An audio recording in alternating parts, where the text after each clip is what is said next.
जी सिंधी जय सिंधी। उत्तम कहिड़ो हाल आहे? ख़ुशि मज़े में आहीं? तमामु बिल्कुलु।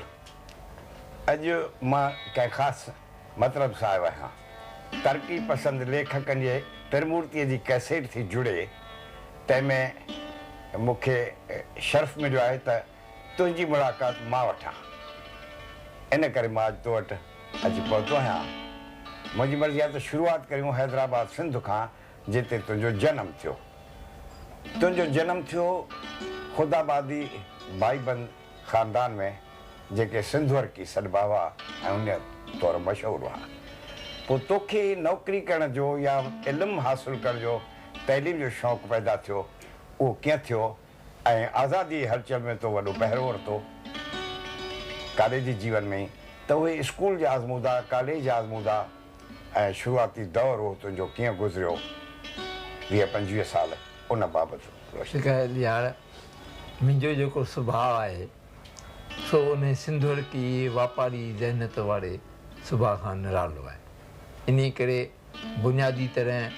मुंहिंजो पीउ ऐं भाउ वग़ैरह जेके सिंधवर की थिया हुआ, मां उहो न थियुसि ऐं उहा मूं लाइन न वरिती। इहो हिकिड़ो पहिरियों सुभाउ।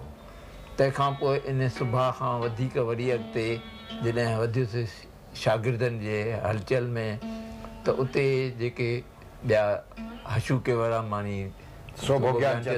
या ॿिया फारूकी वग़ैरह जेके हुआ से लहचर में आया ऐं वरी उन्हनि जूं अंग्रेज़ी, हिंदी ऐं उर्दू अख़बारूं पढ़ियमि। तंहिं मां वरी इहो बि शौक़ु, छाकाणि मूंखे पढ़ण जो बि शौक़ु हो, त लिखणु पढ़ण जो शौक़ु बि जाॻियो। उहो कहाणियूं, मज़मून वग़ैरह बि। ऐं आज़ादीअ जी हलचल में कीअं गेलजी आहे? हा, पहिरीं त इहो शागिर्दनि जी हलचल, ऐं तंहिंखां पोइ आज़ादी जी हलचल में जॾहिं मां कॉलेज में वियुसि त उहो उते जून 42 में कॉलेज में वियुसि ऐं 9 अगस्त ते कांग्रेस जी हलचल शुरू थी ऐं उन पहिरें ॾींहुं मां हुते गिरफ़्तार थियुसि ऐं सॼो सज़ा सॼी साल जी सज़ा मिली। उते मां वियुसि ऐं उतां पोइ वरी मां जॾहिं आज़ादु थियुसि, उते त वधीक अनुभव मिलियो। जेके जे रामदास ॿिया वग़ैरह घणेई अॻुवान हुआ, उन्हनि सां गॾु पढ़ण बि वधीक मिलियो। ऐं पोइ आयुसि कॉलेज में, त कॉलेज में त असुलु ॼण हिकिड़ो वॾो फेरो अची वियो। उते फुलेली मैगज़ीन जो एडिटर बि थिए। उते मां इहो फुलेली मैगज़ीन जो एडिटर चूंडियो वियुसि। वरी उते मूं ॿाहिरि हिकिड़ी प्रोग्रेसिव ग्रुप ठाही, जंहिंमें इहो लेखराज अज़ीज़ हो, हैदर बगजतोई, तीर्थ बसंत, एनार मलकानी, हरिशुंदर रूपचंद, इहे सभई जेके हुआ से गॾिजंदा हुआ ऐं पंहिंजूं रचनाऊं पढ़ंदा हुआ। ऐं उते पोइ सिंध में तो छॾण वक़्तु कहिड़ियूं हालतूं तो यकदमि छॾियो, या उन खां अॻु शादी उते कए? उहा शादीअ जी ॻाल्हि बि तोखां पुछणी अथमि। विरहाङे जो थियो त ॾाढियूं मुश्किलातूं थी वियूं हली, ॾुखियूं हालतूं हुयूं। जेके आज़ादी जो सुपिनो लधोसीं त उहा थी कान हुई।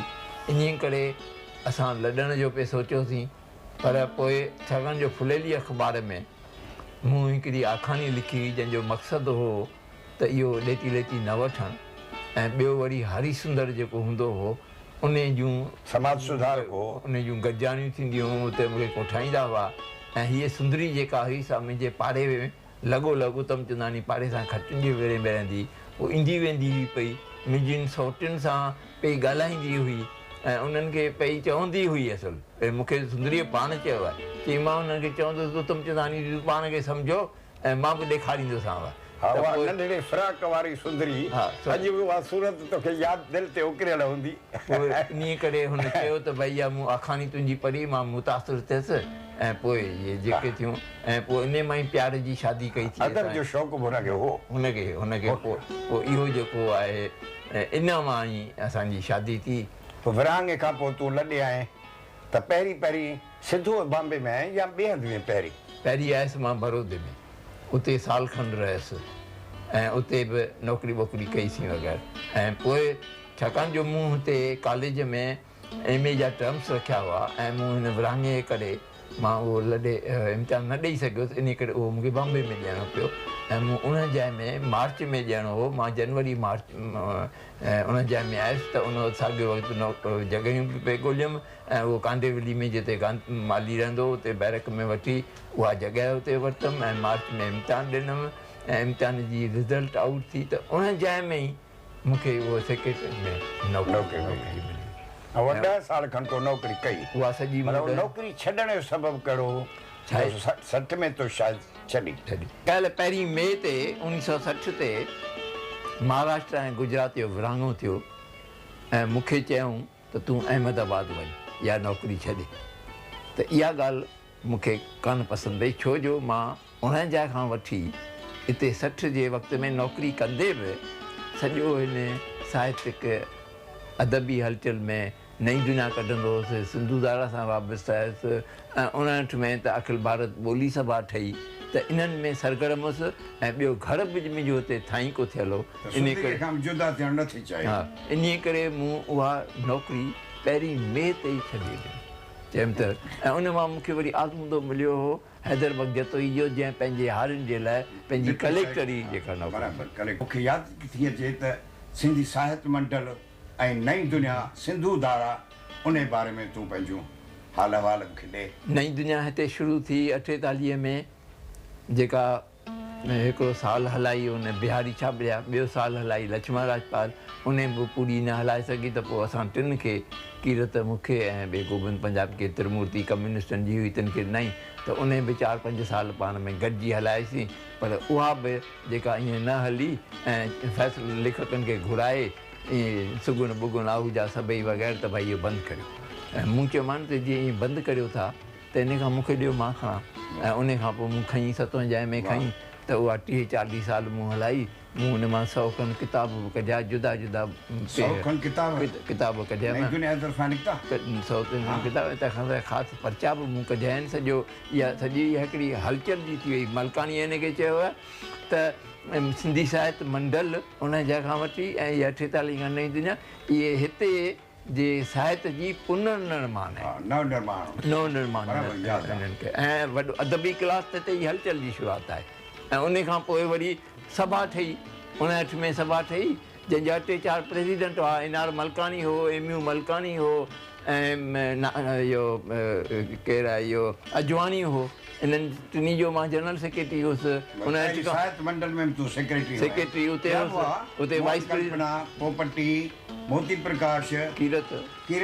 ये सब थिया पर तूं जनरल सेक्रेटरी मंडल जो बि सभा पोइ ठही बराबरि त इहो जेको सभा जे करे वॾी हलचल आई सभा जे करे हर साल सम्मेलन शुरू थियणु लॻो ऐं सम्मेलन जे करे किताब माण्हू किथां किथां ईंदा हुआ किताब कढंदा हुआ किताब निकिरंदा हुआ ऐं उन ॿोलीअ जी हलचल खे ॾाढी हथी ॾिनी ऐं उन खां पोइ 1967 में इहा जेका आहे सम्मेलन इहा सिंधी ॿोली तस्लीम थी छाकाणि जो इहो जेको 3-4 साल जेके इहे प्रेसिडेंट ऐं वॾी ॻाल्हि त इन सभा जे तरफ़ां असां चेटीचंड जो ॾींहुं 1960 खां हिकिड़ो सिंधियत ॾींहुं करे मल्हाइण जो कयोसीं जेको अॻु में हिते कॾहिं कोन मल्हायो सिंधू नगर में जेका नंढड़ी कन्वेंशन थी उते असां फ़ैसिलो कयो त हाणे तूं ॿार खण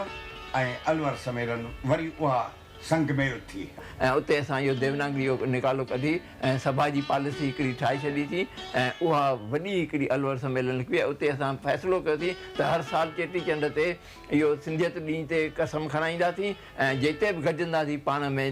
या लिखंदासीं ख़त या फ़ोन कंदासीं त जंहिं सिंधी चई ते खिकारींदासीं जीअं सिंध में जीअं सिंध था चवनि उत्तम अखिल भारत सिंधी ॿोली साहित्य सभा जो तूं घणो वक़्तु जनरल सेक्रेटरी थी रहे ईअं चए त जनमदाता सेक्रेटरी चाहे पहिरीं पई थी त पहिरियों सेक्रेटरी तूं आहीं त केतिरा ई सम्मेलन थिया जंहिंमें 100,000 डेलीगेट ईंदा हुआ ॼण त वॾा मेला मची वेंदा हुआ 12-25 असीं ईंदा हुआसीं उन में केतिरा के खटा मिठा आज़मूदा थिया हूंदा के कड़ाब थिया हूंदा कुझु उन बारे में तूं ॿुधाई किन ख़ासि सम्मेलन जो अहवालु या किन ख़ासि वारदातुनि जो अहवालु त ठीकु थींदो हाणे उहो सम्मेलन जेको शुरू थियो 1959 में नागपुर में पहिरियों सम्मेलन पहिरीं शुरू थियो जिते उहा सभा ठही वई जंहिंजो NR मलकाणी थियो प्रेसिडेंट तंहिंखां पोइ 60 में थियो गांधीधाम में जिते MU मलकाणी प्रेसिडेंट थियो ऐं तंहिंखां पोइ 61 में थियो भोपाल में जिते अजवाणी थियो बॉम्बे ताईं रहियो त उन में जेको आहे तंहिंखां पोइ 62-63 में थियो जयपुर में जिते पंजवाणी थियो प्रेसिडेंट त पहिरियों जेको हिक ॿिए में गॾजंदा हुआसीं न छाकाणि जो हुते देवनागरी वारनि जूं झगड़ा ऐं हिते घणेई ॻाल्हियूं थींदियूं बंदे गाजरा बि हुआ ॿिया बि नमूने में इन करे केतिरे वक़्तु ॾाढियूं बेंगलोर में चङो टकर लॻो उहो त थियो पोइ जो पर विच में पोइ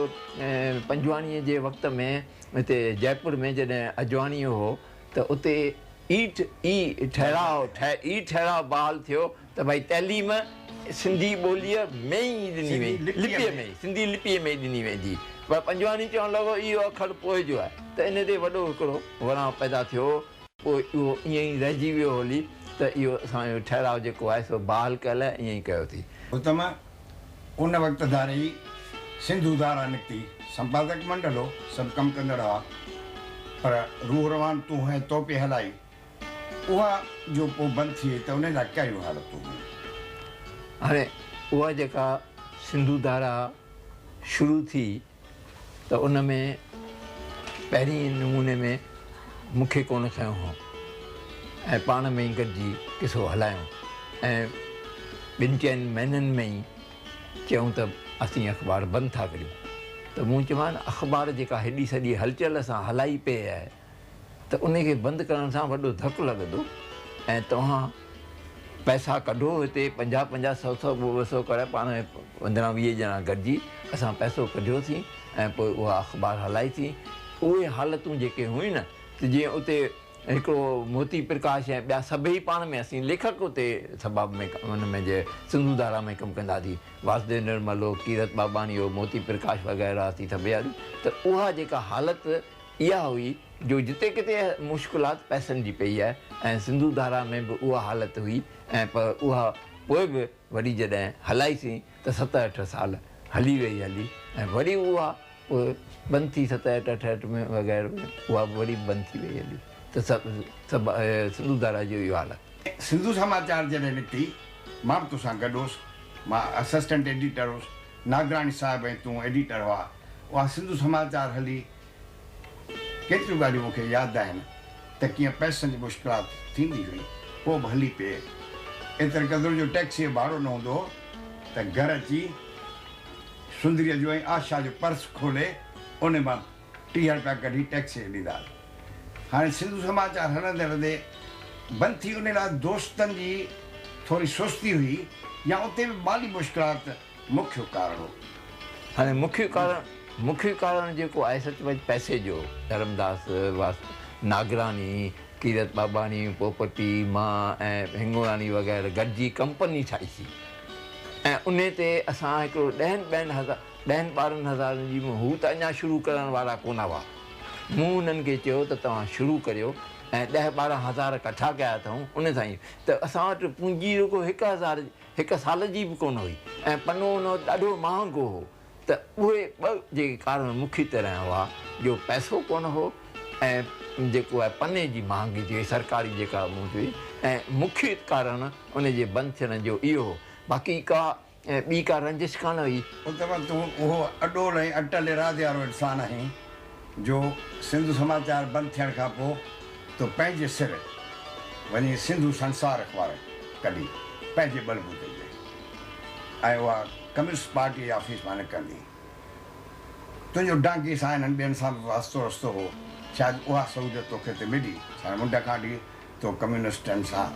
यारी रखी सिंध खां वठी त उहा सिंधू संसार बि थोरो वक़्तु हली पोइ बंदि थी वई उन जो ख़ासि कारण हो या उहा ई माली मुश्किलात ॻाल्हि उहा ई थी कयल यार इन में बि ॿिटो कारण हो माली मुश्किलात त हुई पर जीअं तो ॻाल्हि कई न त इहा कम्यूनिस्ट पार्टी जी उतां जो मूं वञी या रोज़ानी अख़बार कढी त हू वाइरा पिया थियनि त पाण कॾहिं मराठी में कम्यूनिस्टनि अख़बार रोज़ानी न कढी ही सिंधी कीअं अची हिते पहुतो आहे वाह वाह त उन्हनि बि सच पच ॿुधाए मूंखे पूरो साथ न ॾिनो उन्हनि बि मूंखे रंधक विधी इहे 2-3 साल बि इहे धिके मूं हलायो ऐं पोइ पैसे जी तकलीफ़ हुई ऐं वरी एमरजेंसी हुई एमरजेंसी में इश्तिहार मिलंदा कोन हुआ त उते बि मुख्य कारण हिन जो हो पैसे जो छाकाणि जो ॾुखियाई हुई ऐं ॿी वरी सहूलियत जेका थींदी आहे सा कान मिली उते पंहिंजे वीचार वारनि माण्हुनि बि कोन मूंखे हाणे हक़ीक़त इहा आहे त मूंखे यादि आहे चङी तरह त हू तुंहिंजी इज़त त ॾाढी कंदा हुआ छाकाणि तूं रशिया मां थी आए हैं सोवियत लैंड जो इनाम खटियो हुए वग़ैरह ऐं हिते बि सभिनी सां तुंहिंजा तमामु सुठा नाता हुआ तोखे हिकिड़ो क़ाबिल शख़्स सम्झंदा पोइ बि ॼणो सिंधी ऐं मराठी जो या को अहिड़ो ॻाल्हि थी जो भई अहिड़ो साथ कोन मिलियो जंहिं करे सिंधु संसार बणिजे हा हाणे बाक़ी कम्यूनिस्ट अहवाल ते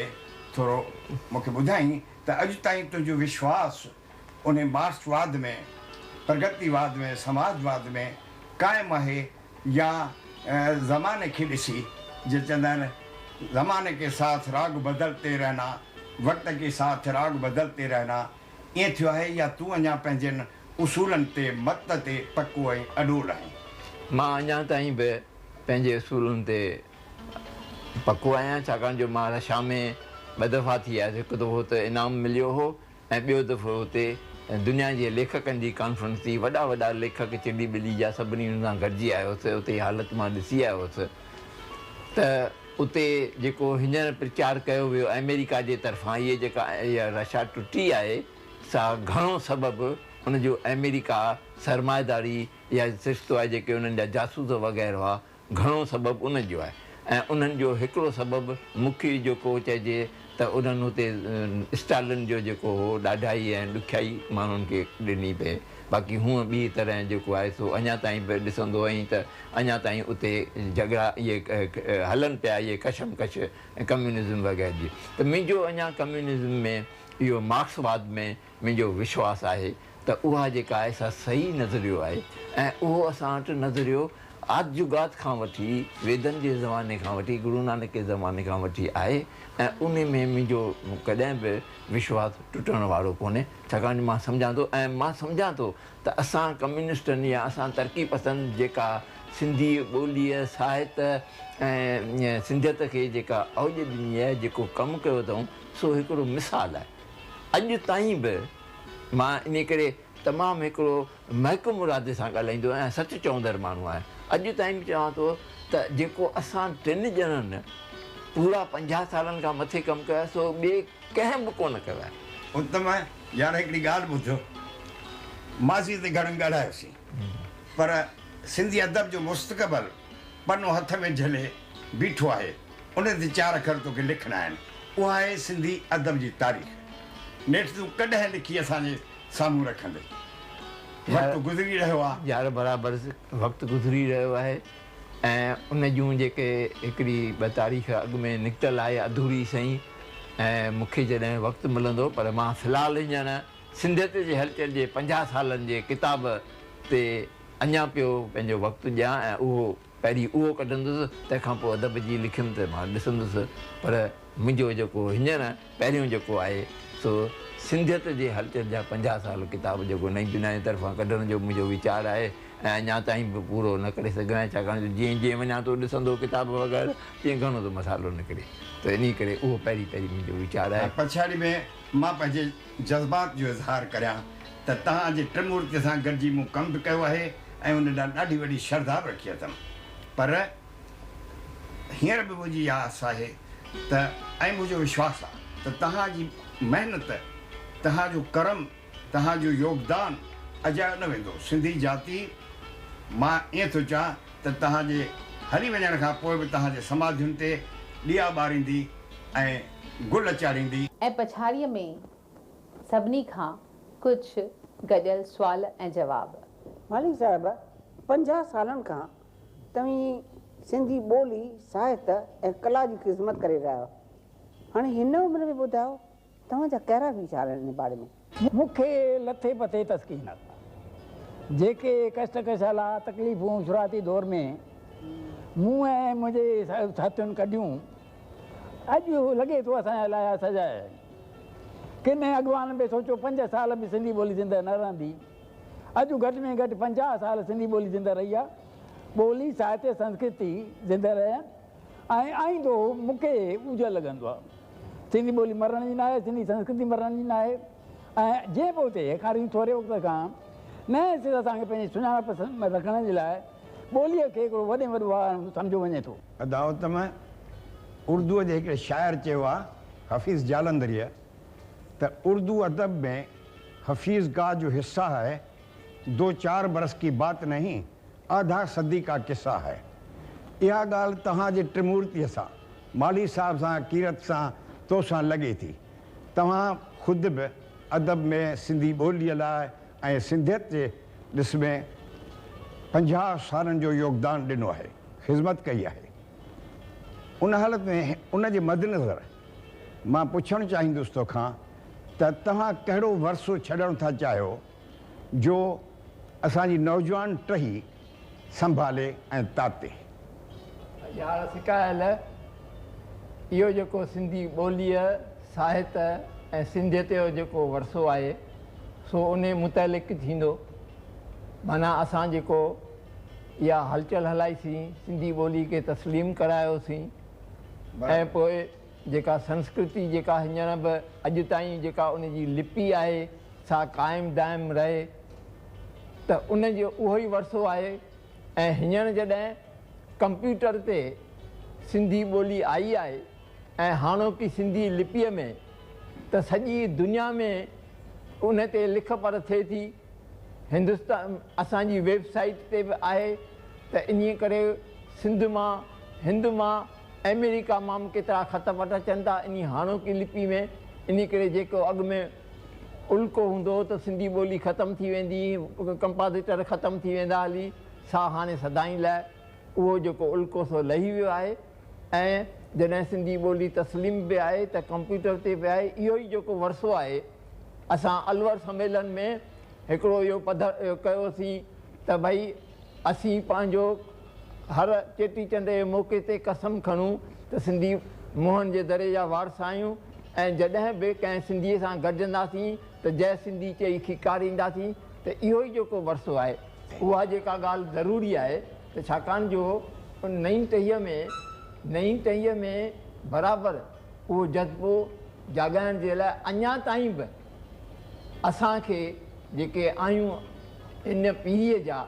उन जे लाइ कुझु न कुझु अञा ताईं कमु करणु खपे, का संस्था या किथे बि। सो इहो तमामु ज़रूरी आहे। ऐं जिते जिते कमु थिए पियो उते उनखे हिमथायूं। अञा ताईं जीअं प्रेम लखियाणीअ पोस्टल ऑर्डर ते सिंधी लिपि विझाई आहे, अखर विझाया आहिनि 10, 15, 50 ते। ऐं इहा असीं हलचल हलाए सरकार खे बि असीं ज़ोर भरियूं त भई नोटनि ते उहा सिंधी लिपि आणे, अखर विझे। त इहा जेका हलचल अञा ताईं बि असांखे ई मां सम्झां थो उनजी शुरूआति करणु खपे ऐं जेके कमु कनि था तिन खे हिमथाइणु खपे, जीअं इहो वरसो जेको आहे। आमीन। किरे त असांजे सिंधियत जे काफ़िले कुझु मुफ़ासिला तय कया आहिनि, कुझु मंज़िलूं पातियूं आहिनि, पर लॻे थो अञा बि पंधु कुझु परे आहे। इन खे ख़्याल में रखंदे आईंदे जे लाइ के 68 के उमेदूं के ख़्वाब कुझु चवणु चाहींदे? जातीअ जो इतिहास जेको आहे सो 50 सालनि जे अंदरि पूरो न थींदो आहे। हीअ मां जेको मुफ़ासिलो असां 50 सालनि में पूरो कयो आहे, उन में असां घणेई ॾुखिया लंघिया आहियूं। ऐं अञा त जाती जेका आहे असां 100,000 सालनि जा मुफ़ासिला उनखे तय करणा आहिनि। उन में त असांखे वॾियूं उमेदूं आहिनि। 50 सालनि में असां अञा पंहिंजो ॿूटो मस लॻायो आहे ऐं उहो ॿूटो जॾहिं वणु थींदो ऐं वण मां जॾहिं मेवो निकिरंदो तॾहिं वञी असांजूं सही माना में मंज़िलूं पूरियूं थींदियूं। हिन सां गॾु हिकिड़ी ॻाल्हि ॿी बि चई छॾियां त विरहाङे जी ट्रेजिडीअ खां पोइ ईअं पियो सम्झो वियो त असांजी मंज़िल जिते असां पहुता आहियूं उते ई असांजी मंज़िल पूरी थी, पर असांजी मंज़िल उते पूरी कोन थी आहे। न सिर्फ़ु असां मुफ़ासिला या फ़ासिला ते वधिया आहियूं, पर इवन ॿिए तरह ॾिसे त असां हिंदुस्तान खां ॿाहिरि बि टपी, सरहदूं असां हिंदुस्तान खां ॿाहिरि टपी विया। असांजे काफ़िले जूं सरहदूं त हींअर हिंदुस्तान खां ॿाहिरि बि टपी विया आहियूं ऐं ॿाहिरि बि जेका आहे असां सिंधियत जी हलचल जेका आहे हले इन लिहाज़ खां। ऐं पर हिकिड़ी ॿी ॻाल्हि जेका आहे त असीं भले ॾुखिया लॻिया हुजूं ऐं असांजूं सरहदूं हींअर तमामु कुशादियूं थी वियूं आहिनि, असां विश्व में असांजी तहरीक जेका आहे असां हींअर पंहिंजो हली रही आहे, विशाल थी रही आहे। पर हिकिड़ी ॻाल्हि जेका आहे सा इहा त अञा असांखे तमामु घणियूं उमेदूं आहिनि, असांखे तमामु अञा घणा 68 आहिनि त हिन मूवमेंट खे असां कहिड़े नमूने में एतिरे हद ताईं पहुचायूं जो असीं पंहिंजे सभिनी सिंधी जाति जे माण्हुनि खे असीं हिकिड़े भाकुर में आणे सघूं ऐं असीं सचपच जेको बाक़ी रहियल जेको मक़सदु आहे असांजो बाक़ी रहियल जेके मंज़रूं आहिनि सिर्फ़ु जेके असीं ऐं उहे मंज़रूं अञा घणियूं आहिनि असां भले ॿोलीअ खे हींअर बचाए सघिया हुजूं पर अञा असांजी ॿोली जेका घरनि में वञे असांजे नवनि नसुलनि ताईं पहुचे उहे उन ॿोलीअ खे प्यारु करणु सिखनि उन ॿोलीअ खे सुञाणणु सिखनि पाण खे जेके चइबो आहे पाण खे सम्झणु पंहिंजे पाण खे सुञाणणु सिखनि तॾहिं इहे मंज़रूं जॾहिं असांजूं पूरियूं थींदियूं तॾहिं सचपच वञी असांजा मक़सद पूरा थींदा ऐं मूंखे उमेदु आहे त इहे मक़सद जेके असां जेके आहियूं जिन इन राहुनि तां हलिया आहियूं छा राहुनि तां हलियूं असांजा ईंदड़ नसलूं इन राहुनि ते हली उन्हनि मंज़िल ताईं पहुचंदा अहिड़ी मूंखे ख़ातिरी आहे पका किरत जी हिन आशा में मुंहिंजी चाहे ॿिया जेके हिते वेठा आहिनि उन सभिनी जी इहा आशा शामिलु हूंदी त न सिर्फ़ु हिंद चाहे सिंध में हीअ जेका मूवमेंट आहे सिंधियत जी उहा असां सिंधियुनि खे हिकु कंदी बल्कि दुनिया जे कंहिं बि हिसे में जेके बि सिंधी जिते रहनि था हिन मूवमेंट जे ज़रिए हिन हलचल जे ज़रिए पाण खे हिकु करे सम्झंदा ही प्रोग्राम पूरो थिए इन खां अॻु में मां ॿ लफ़्ज़ शुक्रगुज़ारी अचे चवंदुसि त हीअ जेके दोस्त पंहिंजे वक़्त मां कुझु घड़ियूं जेके आहिनि से असांजे लाइ बचाए हिते आया आहिनि असां सां ख़्यालनि जी ॾे वठि कई अथऊं ऐं कुझु असां बि रोशनास थिया आहियूं घणनि हक़ीक़तुनि खां हिन जी मार्फत इन सभिनी लाइ मां हिकिड़ी तहे दिलि सां शुक्रगुज़ारी थो मञा हिननि जी ऐं धन्यवाद सभिनी लाइ महिरबानी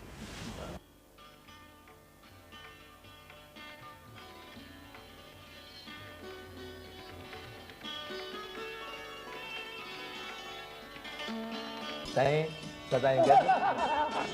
गॾु सिंधी सदाईं गॾु सिंधी अचो थोरो अॻियां थींदा हलो त वधीक क्लोज़अप थिएव अचो थोरो